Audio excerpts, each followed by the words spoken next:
Frizzle Fiends! Welcome back. Today we are talking about a classic, one that I have read before, and he is reading for the first time, and this is Percy Jackson. So the big question is here, did we enjoy reading this book? Me, as a person who is far outside the target demographic and once enjoyed this book, and him, a fan of the movie, but... This is the first time I've read the book, and there's a lot of differences. Yeah, and stick around, because we are going to talk about book versus movie pretty extensively, I think. Yeah, we will. Percy Jackson is one of those stories which I liked to read because everyone else was reading, but I don't think it's that funny. Please don't hurt me, internet.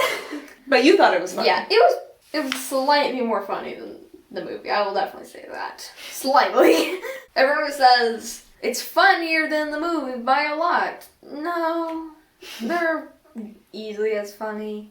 Yeah, in case you were unaware, the basic plot of this book is Percy Jackson, 12-year-old, his dad is Poseidon, and he goes on various quests with various sidekicks and monsters chasing him, etc. Yeah, that's basically the whole sum of the plot. Well, it gets some more complicated, and we're gonna get into that in just a second. I think my favorite part of the book was the game of Capture the Flag around, halfway point of the book, 1/3, I don't know. No, yeah, you're right, halfway point, that was definitely correct. It is chapter 10, it's 22 chapters, basically halfway point. He knows this book way better than I do, and I've read it more times than he has. Yes, the halfway part of the book, when they're playing Capture the Flag, and Annabeth uses Percy for bait, and then Percy gets a nice moment where he gets to stand up to his bullies and also discover his own awesome water powers and finally realize who his father is. And I love that moment for so many different ways because it's a good moment to show us the kind of tactician Annabeth is, but then also a good way to show us how awesome Percy can be. My favorite part was when they were talking to Charon, and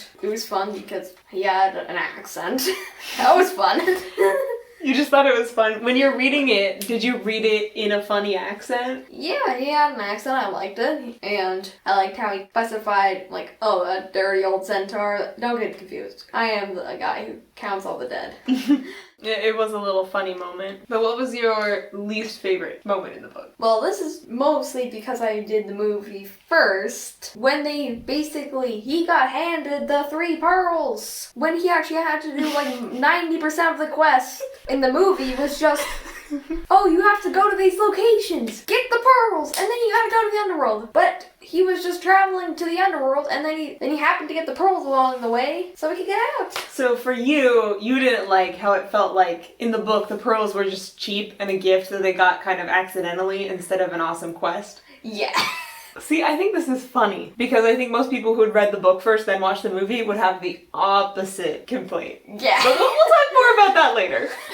Did you get the feels while reading this book?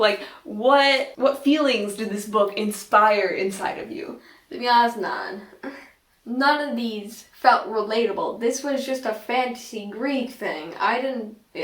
Whenever I feel feelings, it's something that's actually, relatable. But this is a fantasy Greek thing.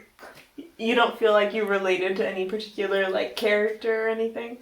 Not really. I think that's kind of interesting because it relates to kind of an interview, I think, with Rick Riordan that once upon a time I read, where one of his motivations for writing this series, for writing Percy the way he is, was to make a protagonist that was relatable to kind of the kids that struggled in school. Because Percy is one of those kids that really struggles in school for various reasons, from learning difficulties to just monsters chasing him. Maybe I don't really feel relatable because I haven't failed in school yet.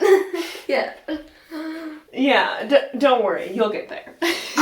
No! Yeah, I feel like the moments when I felt the most connected to Percy was when he was making big decisions. Like when he jumped off the arch not knowing if he'd survive that jump or not. Or when he challenged Ares not knowing if he'd be killed by Ares or not. Oh yeah, speaking of Ares, for me who watched the movie first, Ares was removed! He was removed in the movie!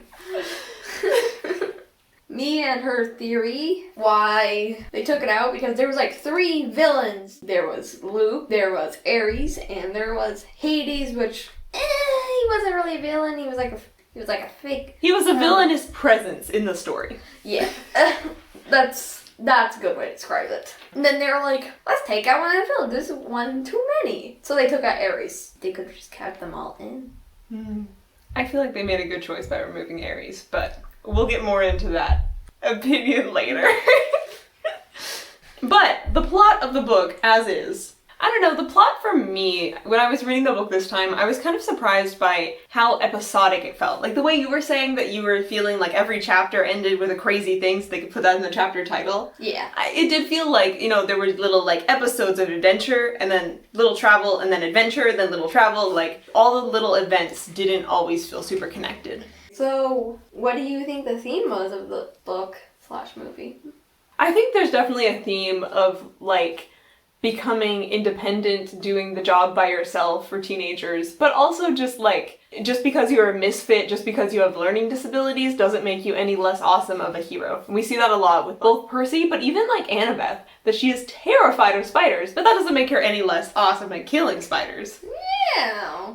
I'm gonna ask you again another question. What was your favorite/least favorite character?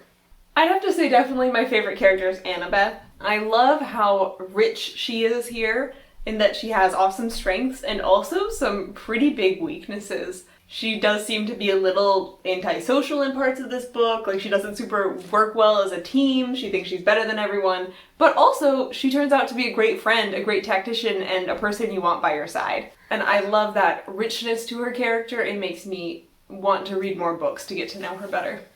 And your least favorite character? I feel like in this book, my least favorite character is Clarice, just because she's kind of the opposite of Annabeth. She's like one-dimensional bully, wants to hurt Percy because Percy humiliated her.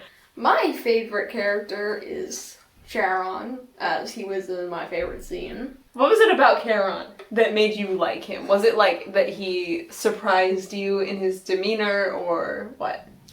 It was surprising that he was just a guy who had to work, who was underpaid, and once he saw like just a few gold drachmas, he just, was like, fine, well, I'll make a pass this once. Because he's so underpaid that he's willing that if someone literally just, I'll pay you more money so I can go to the underworld, but I'm still alive, he will do it. How do the characters change? I have some thoughts on this. Because as I was reading, I was thinking that, at least Percy, our main character, he doesn't so much have a change of heart as he has a change of... mind.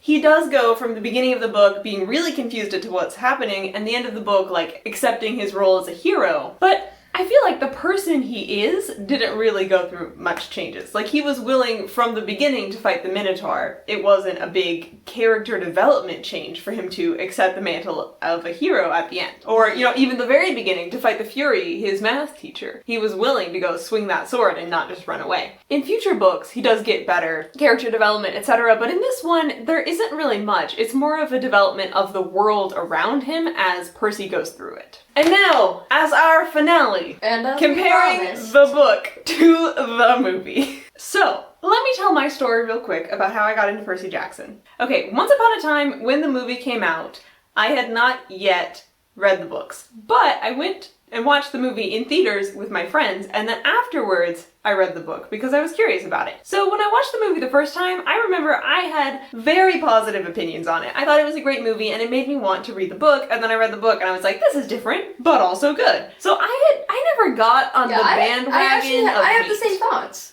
They feel different. They're both good. If you try to make a food, one of them tastes like that food, but one tastes completely different, but they're still both really good. I really like that metaphor. I feel like the reason in general that the Percy Jackson movie gets such hate from the Percy Jackson book fandom is that they switched the tone is the big criminal here. Because in the book, it's kind of absurdist. So many things are just there because they're absurd, because they're funny, because it's kind of amusing to see all of the monsters start out as fat old ladies or whatever. As I was reading the book, I was amused by how many times Annabeth called Percy something like a seaweed brain or various other insults to his intelligence. Yes. But then in the movie, they don't even have that banter. It's gone. Probably should watch the movie first. If you somehow haven't read or watched the movie at all, you should watch the movie movie first, then the book, you will have neutral opinions, probably. Hot take here. Warning, hot take, watch the movie first. But I also agree with him, so... Yeah, I feel like all the people that are hating because of the book fandom are hating on it because they watched the book first. They watched the book. They read the book first, and then they watched the movie second. So they're like, come on, this is the original story, why is it different? But since I watched the movie first, I just accepted, okay, and I read and I was like, that's different. It was fine. It's kind of the same result. Yeah, I know in the movie the plot is much simpler, right? But I feel like that's a bonus for the movie, that if they had tried to shove all of the plot of the book into the movie would have felt too cluttered and you wouldn't have really gotten the emotional climax. Like, for example, in the book, at the very end, it's revealed that Luke was like the secret evil mastermind, but Percy and Luke don't get a confrontation until, in the future books. But in the movie, they made the confrontation between Luke and Percy like the climactic battle scene, and I feel like that makes the movie actually emotionally stronger than the book. That they kind of centralized the villains, took out one of them, made Luke more important. Boom. We got a more cohesive, unified story out of it. Oh yeah, let's now talk about Ares and maybe why I'm a little frustrated they removed him. Yes, please express your frustration. I feel like some of the reason the plot's so different is because Ares is one of them. Ares, in the book, Luke steals the Master Bolt, and then Ares, since she's a god and not a demigod, overpowers Luke. Ares stole them from Luke, in which Percy steals them from Ares. Ares is such a big part of the plot that since they took him out, they had to replace like a fair chunk of the plot. They had to replace it. Well, it's either keep him in and make Luke less important, or take him out and have to create an entire new story, and they took to make an entire new story.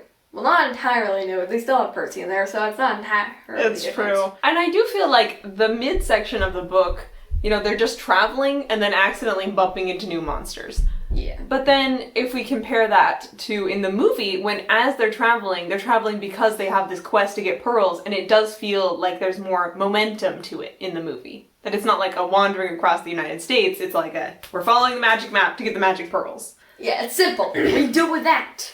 But in there, they just get the pearls, as I expressed earlier. They get the pearls for free, which I hate. They should have actually had to work for them. Well, technically the book was original, so technically the book was the one who had... The movie probably is the one who should have changed, because the book was first. It's original, it's the first plot. The movie should have been the one that changed. Well, actually there's no more complaints I really have with this. There's more just an age difference, and... So I had a theory... A Frizzle theory. It was that they're set in different universes. Like this universe, he went on this quest 5 years in the future from the other one. I like that take. We can just separate the book and the movie. They're different universes, different Percys, different Annabeths. Oh yeah! The movie, they were too lazy and didn't... Well, actually, Annabeth in the movie, brown-haired. Annabeth in the book, blonde hair. Very explicit. It's true. Could they have just dyed the actress's hair? I suspect they could have. But they didn't. They were too lazy. If anyone has any complaints of Grover being black in the movie, they never said anything about him not being black in the book. True that. I think them making Grover black in the movie was only an awesome decision. Yeah. But I have heard people complain about that before, and I'm like... They never said anything. They didn't. Yeah. That's true. I don't know. I think they're both good the way that they are. Except I do have one change that I would make to the book. Wait, no, you can't change the book. You gotta change the movie. I can change the book if I want to change the book. But the change I would make to the book is, in the end, Percy just gets to, fly across the country because they're out of time, right? Yeah. And I feel like that really, it just felt so cheap to me because they had set a limitation that Percy cannot safely fly. And then at the end of the book, they were like, but we really need him to, so here you go, flying time. Yeah. And it just felt cheap. Well, why did you say you couldn't fly in the first place? Couldn't you have found a different way to get teleported out of there or whatever? You could have used the pearls. The pearls could have teleported him to the ocean over by New York instead of just outside. Montauk. Right? There we go. It could have brought him to Montauk where he's got all the memories with his mom and stuff. Colby has fixed the book. Right? That would have made a lot more sense. And then he could have just taken like a bus to get to the Empire State Building. Yeah. Right? Could have worked. Yeah, very much could have worked. And if you have different opinions from us, please go fight us in the comments. Or you can also praise us, like whichever one you want. We just like having conversations. Yeah. But if you made it to the end of the video, comment with your favorite ocean-themed emoji. And thank you for watching.